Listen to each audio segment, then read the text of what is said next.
আসসালামু আলাইকুম, আমার নতুন একটা ব্লগে সবাইকে ওয়েলকাম। আজকে রান্না করব কাচকি মাছ। এখন ভিজাইতে দিব বরফ চালানোর জন্য। কি যে করব শীতের ভিতরে, এতগুলো মাছ কাটতে হবে। কাচকি মাছ রান্না করব। এখানে আলু কেটে দিব, তার জন্য আলু কোষা চালানোর জন্য নিয়ে আসছি। সবসময় ভিডিওর মোডে থাকি না, তবু কি করব, এটা যেহেতু আমার কাজ তো আমার করতেই হবে।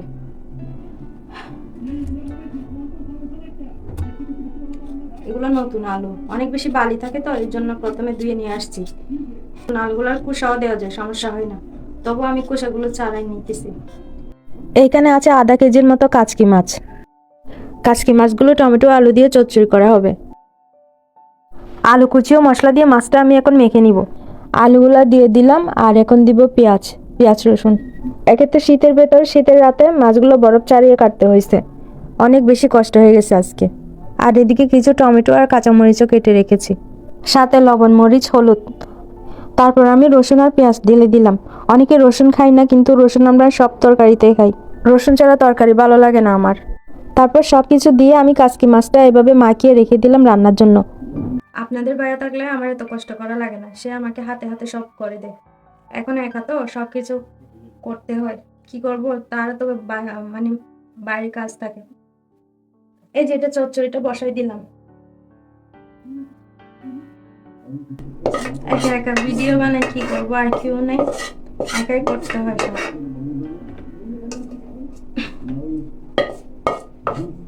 তেল গরম করে আমি মাছটা এইভাবে বসাই দিলাম।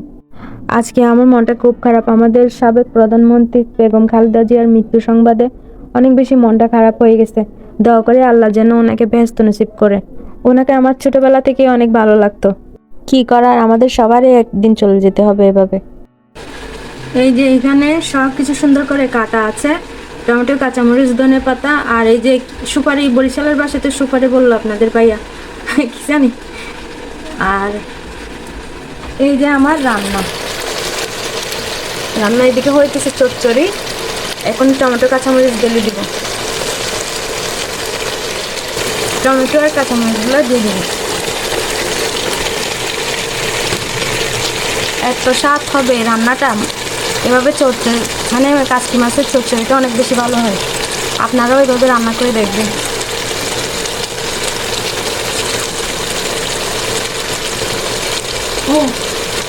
সাথে এই যে এগুলোও দিয়ে দিব। এগুলো দেওয়ার ফলে অনেক বেশি ভালো হয় রান্নাটা। ফ্রিজে থেকে অনেক নষ্ট হয়ে যাচ্ছে এগুলো। এই যে এগুলো দিয়ে একটা টক বানাইতে হবে।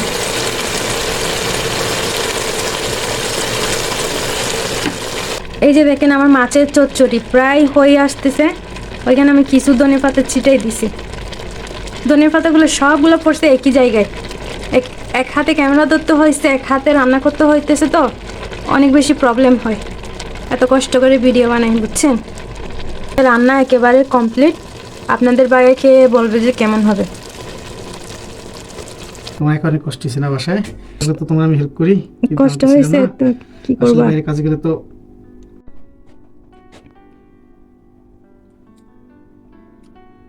মজা অনেক।